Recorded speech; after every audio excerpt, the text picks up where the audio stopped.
Good morning. Thank you guys for joining us again in our conversations with Dr. Johnson in the back talk, or what they call the backstage talk in preparation of this.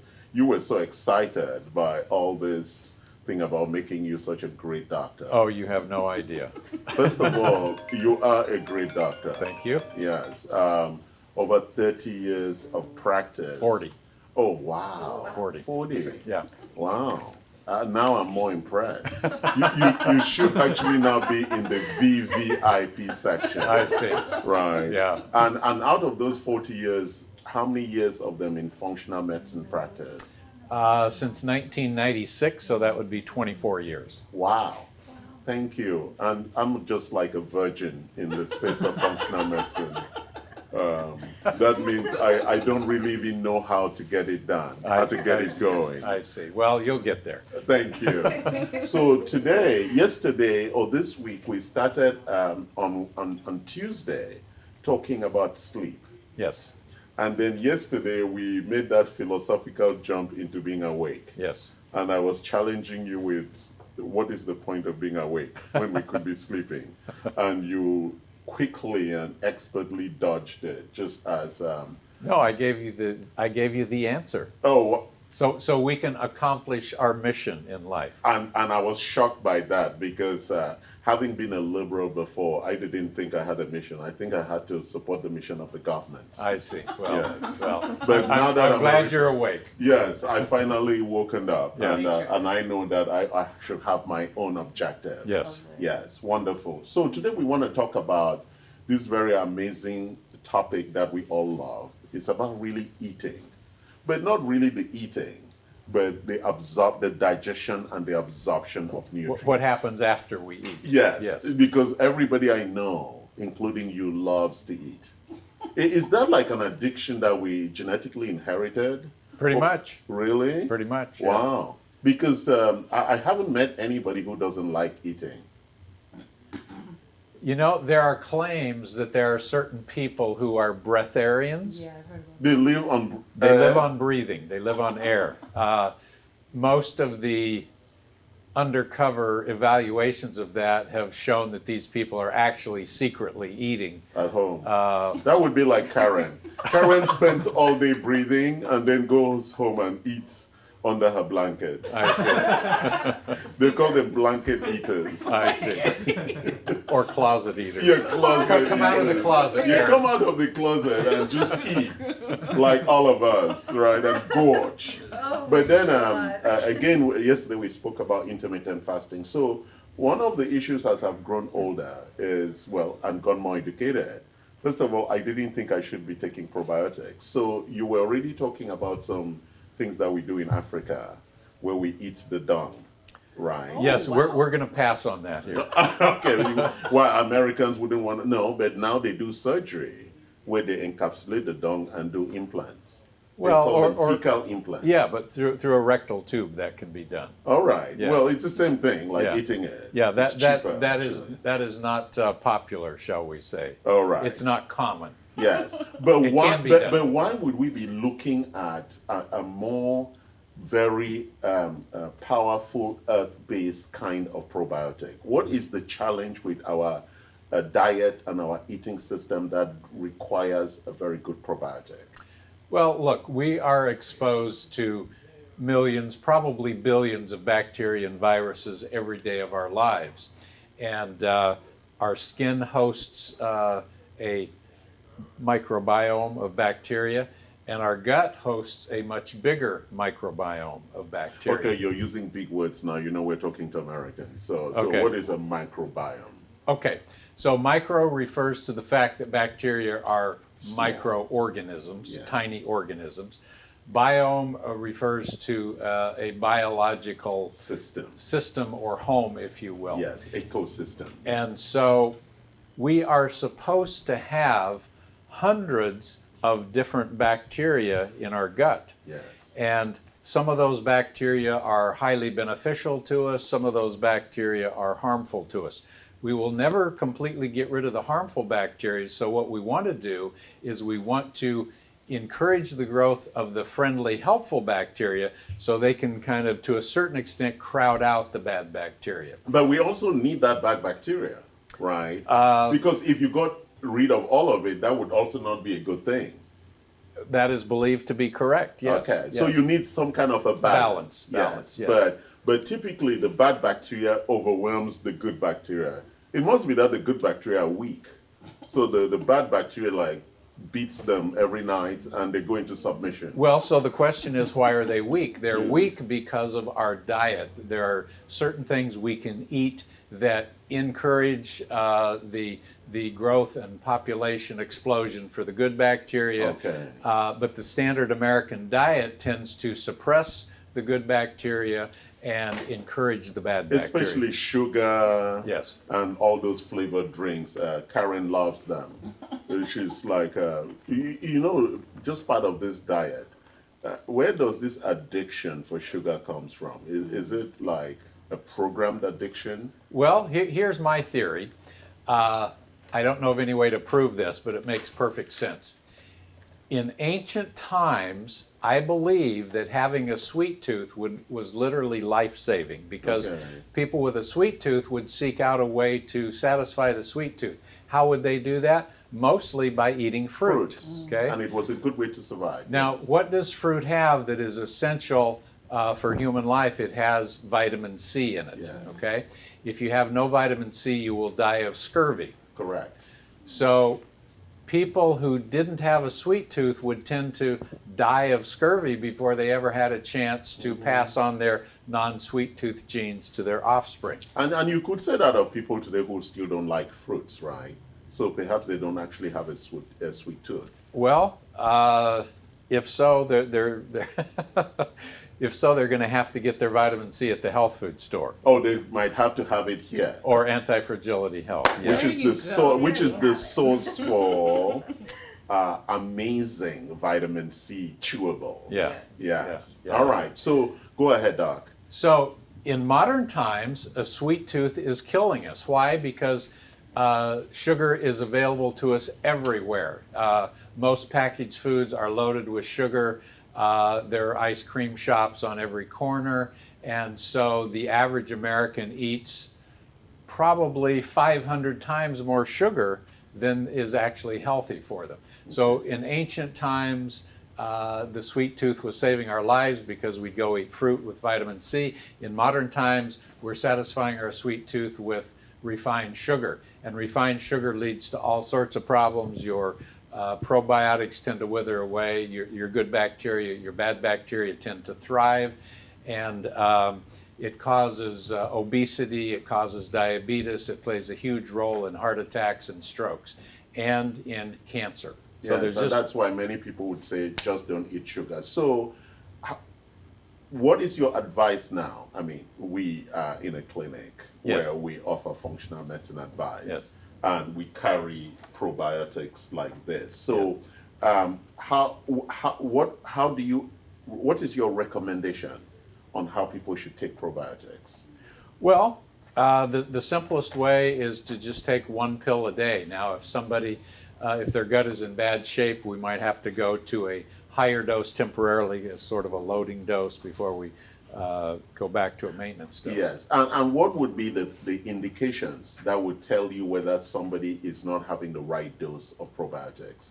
What would be showing up for them? Well, just about any of those things that I mentioned, the obesity, the diabetes, the heart disease, the strokes, could be Alzheimer's, it could be Parkinson's. But what about the immediate things like your stool inconsistency, diarrhea, frequency, and things like bloating, gas? Sure.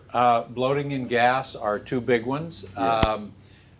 Irregular bowel habits, whether it's constipation or loose bowels or alternating between the two, either one of those can cause it. So, because we have the Bristol stool chart in all our bathrooms, it's something that we recommend everybody has in their bathroom, where every time you poo, you stand up and then you look at the poo and do a measurement.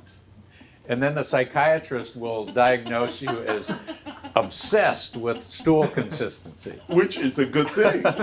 Yeah. It actually is good, but psychiatrists, I don't know where they got the idea that Exactly. checking your stool is a bad thing. But No, it is a good thing. So yeah. checking your stool and making sure it's consistent and it's soft, right? Not diarrhea and not too hard, gives you a sense of what's going on, because sometimes we don't know Yeah. whether we need more probiotics or not. Yeah. Yeah. Yeah, and also making sure there's no blood, also making sure that your stool isn't black. Yes. Oh, wow. So even if it's black, what is that saying? Well, if you have bleeding in your stomach, Yes. as the blood passes through the digestive process, it will be turned black. Oh, wow. Okay.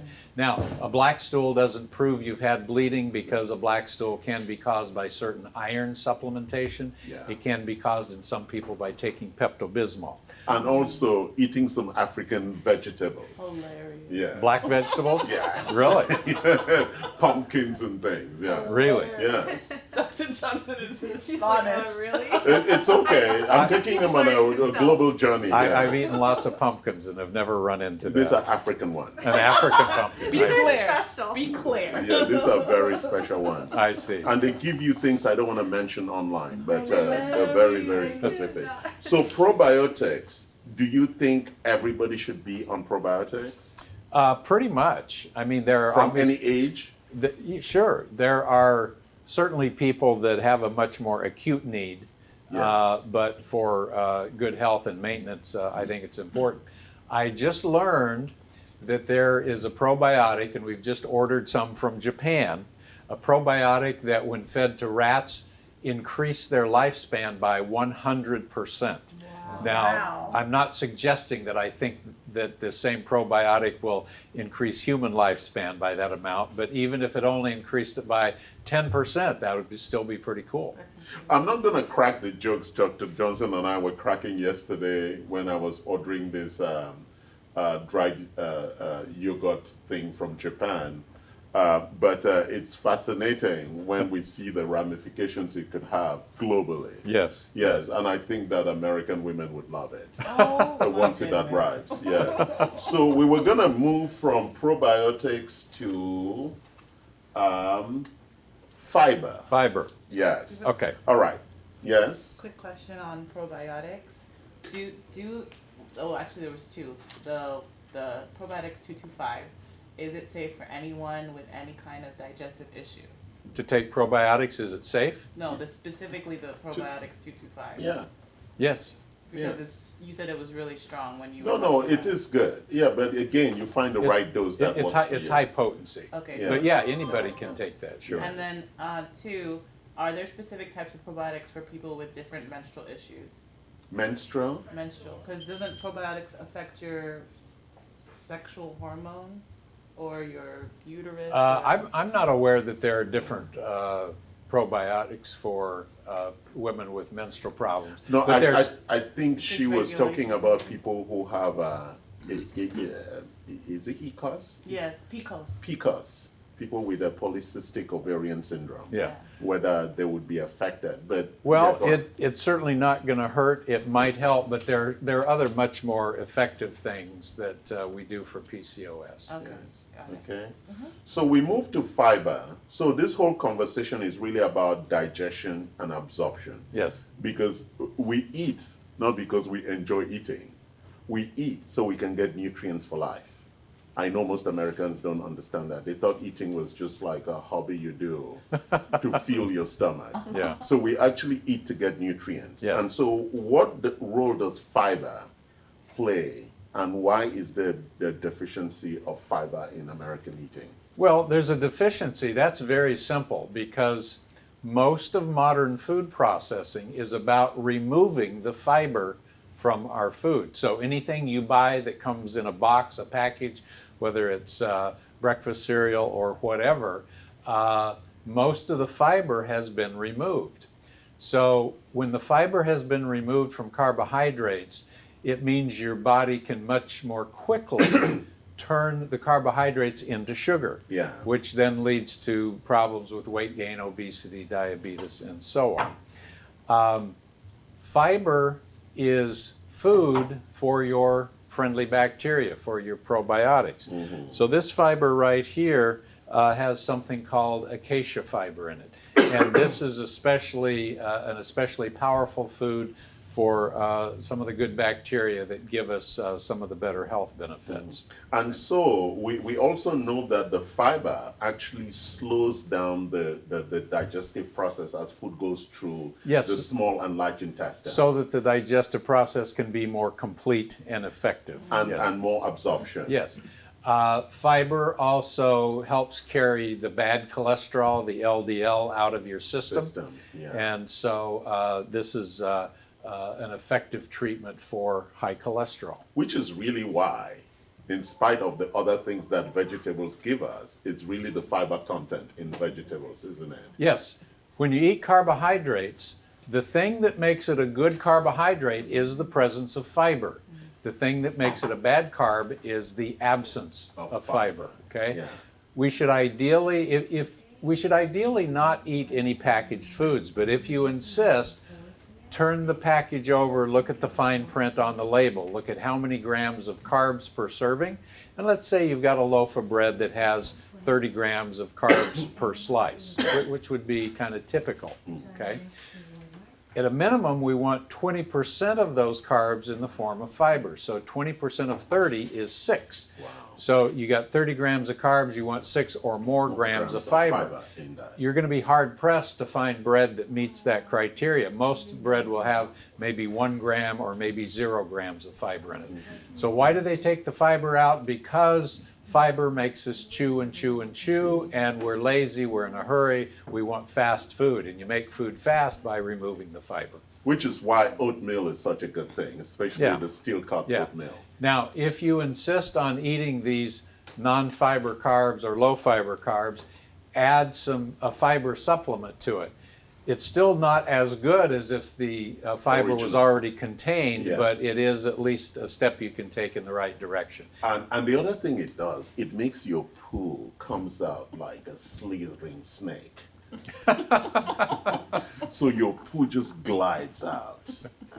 I don't think most of our listeners really want to think about snakes in the toilet. Well, yes. I just meant the way your poo will come out so glidingly. And it has a glistening shine to it. It might just be my poo being all my glorious gosh. and whatever I am. Yes. It's amazing, isn't it? Yes, this is a Charles, question. I can't take you anywhere. All right. Yes, what was the question, Karen? There's a question.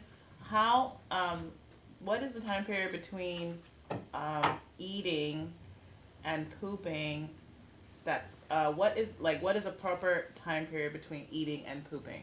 What is the proper time period? Yeah, for optimal absorption. Because some people eat and poop instantly, and some people eat and don't poop. So for proper absorption, what's the proper Well, time? first of all, understand, if I eat breakfast and then 5 minutes later go have a bowel movement, it's not the food that I just ate that's coming out, it's the food that I ate yesterday that has finished the digestion And process. the pressure of this new food Yes. is pushing everything else. Yeah, we have something called the gastrocolic reflex, wherein when you fill up the stomach, that triggers a reflex that makes us want to have a bowel movement. Assuming everything is functioning at an optimal level. If it's not functioning at an optimal level, if you're constipated, that gastrocolic reflex may not work like you would hope. Yeah. So is that clear now? So you cannot eat and go to the bathroom and think that's what you just ate, right? There is a real vacuum system that pushes everything along gently. Except when you have to do like me sometimes, you have to push. That's because called there's- constipation. No. Sometimes you gotta push because there's a biggie coming, right? Too much information, Charles. So Are they going to put this on the Comedy Channel? Yes. Yes, I don't care. Yeah. So as we talk about nutrients, because a lot of people we talk about supplementation, Yes. and supplementation is because based on the foods we're eating, we're not getting enough nutrients. Yes. Right. So there is the issue of taking nutrients plus making sure that the food that you eat is properly digested and absorbed. Right. Yes. Yes. Okay. So there is the issue of digestive enzymes. Yes. So who are the people who need digestive enzymes, and what are the different kinds of digestive enzymes? Okay. I know Well- I'm talking to two old men here, so we do need some, right? Okay, so this conversation starts in the pancreas. Now, a lot of people know that the pancreas is the organ that produces insulin. Yeah. Okay, and the pancreas also produces something called glucagon, which, in balance with insulin, keeps our blood sugar level where it belongs. The other very critically important job of the pancreas that most people don't know about is that they produce digestive enzymes, okay? And they should be producing digestive enzymes pretty much all the time. And if we're not digesting food, those enzymes go into a storage bank, for lack of a better term. And then you eat food and you draw all the digestive enzymes out of the storage bank to help you digest your food. There are enzymes that digest protein. There are other enzymes that digest carbohydrates. There are other enzymes that digest fats. Yeah. So those are the three big ones, Yes, right? yes. And sometimes I take them, sometimes I don't take them. So the last one I wanted to explore, because we have a guest here today. Yes. Who has some digestive and absorption issues. Okay. We're going to be very careful not to get too intimate about digestion and absorption with women. But what about people who want to eat gluten? So talk to us about gluten and gluten enzymes. Well, in my opinion, every human on the planet should avoid gluten as much as possible. Why? Because gluten is a well-known toxin to our mitochondria. Mitochondria are the power plants of the cells. So if you eat gluten, you kind of power down your power plants, you have less energy, you may be sluggish, it may lead to some constipation. The four G's that we should ideally avoid for better health are grains, gluten, glucose, which is sugar, and glyphosate, which is Roundup. Okay? Wow. What? Because Yeah, glyphosate. glyphosate is a pesticide. Oh, it's a pesticide. Okay? You spray glyphosate on plants and they die. Okay? So farmers don't want to have to apply glyphosate by hand to the individual weeds in their fields. So they just spray everything with glyphosate, including the soybeans and the wheat and the corn and whatever else they're growing. So that's going to kill the crops, right? Well, they have genetically modified those crops to be resistant to glyphosate. So if you're eating corn, wheat, soybeans, and there are other things, but those are the top three that are sprayed with this glyphosate. If you're eating standard produce, your body is going to become saturated with glyphosate. Glyphosate is also a powerful toxin to your mitochondria. It has been implicated in causing cancer in some cases. Okay. So, but the first one was surprising, grains. I thought grains were good for you. Well- is it because they're sprayed with glyphosate, or what is the issue with grains? Even organic grains, most grains have gluten in them. That's Okay. part of the issue. Yes. But even if you were to eat a gluten-free grain, there is evidence to suggest, and I don't think this has been completely worked out yet, Yeah. but there's evidence to suggest that it's bad for your friendly bacteria, it's bad for your intestines, and it's bad for your mitochondria. Well, you know, it's a tough thing to give up pasta and bread. And so, even, yes. So if you're going to eat corn, wheat, soybeans, or any soybean product, soybean oil, tofu, Yeah. it needs to be organic, because then you know that it will not have been sprayed with this glyphosate. Yes. Okay. But I thought there was an issue with tofu for women with the xenoestrogens. Is that really true that it's connected to tofu? And the whole, Well, soybeans in general, yes. I think it's probably better to avoid those things, but if you do consume them, they got to be Okay. organic. okay. They got to be Interesting. organic. So now we're going to introduce our new brand ambassador. Okay. Yes, we're going to introduce her to you, Dr. Johnson. I know her very well. She's as troublesome as I am. Oh dear. Yes. yes. With the poo jokes. No, her jokes are not at the pool level, they're at a different level. So Okay, that's Una, good to know. come join us. Hi. Hi. Thank you guys. So Welcome. welcome, Una. How are you? I'm lovely. How are you guys? Well, meet the Reverend Hi. Dr. Good Johnson. to meet you. Hi. Nice to He's meet a you. VIP.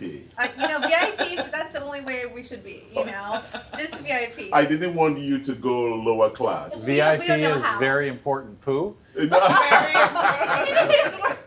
I like, yeah, but even VIPs have VIP poos. Yes. totally agree. I mean, they wouldn't It's a be whole pooing. thing. Yeah, you can't be Uh-huh. pooing below your class. No. Yes.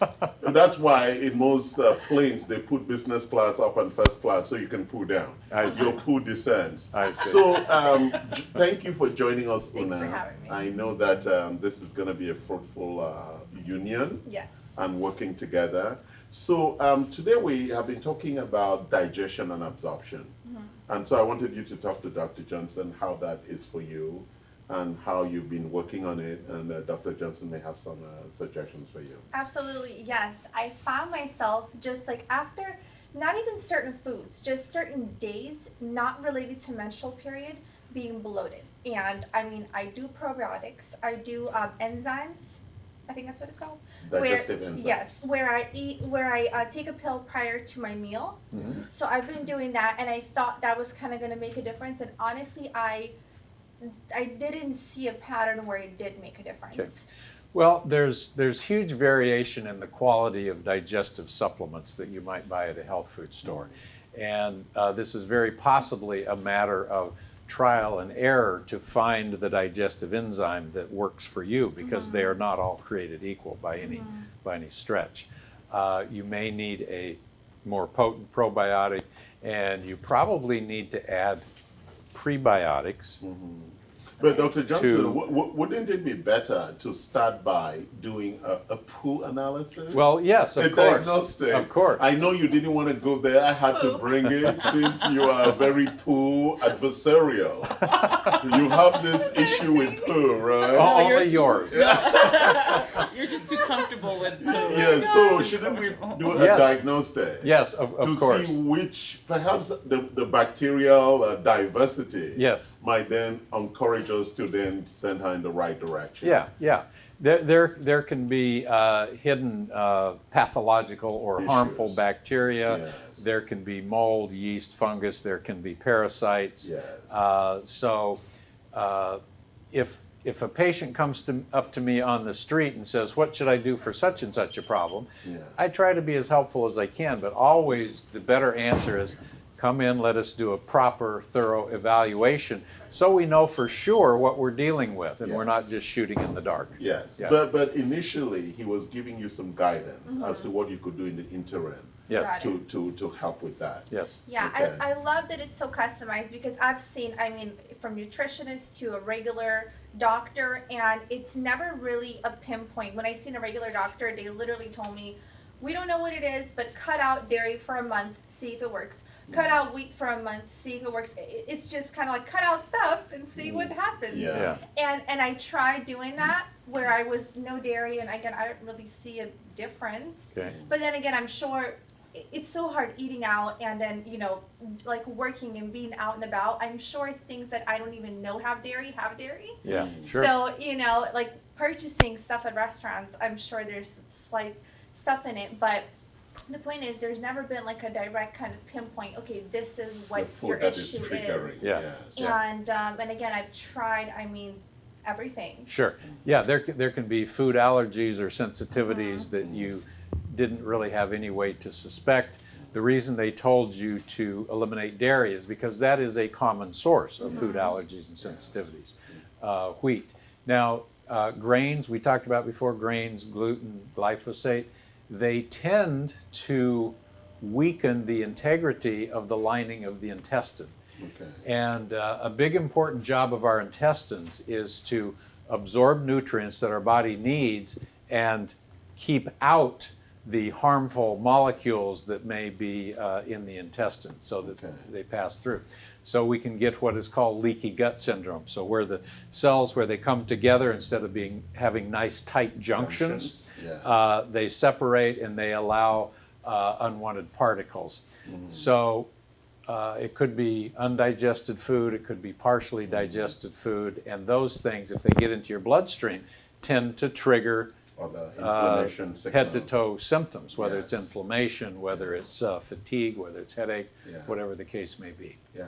Interesting, we went into this whole area because Dr. Gundry talks about butyric acid, Yes. which he includes in most of his supplements Yes. as a very important digestive aid Yes. for a lot of people. Yes.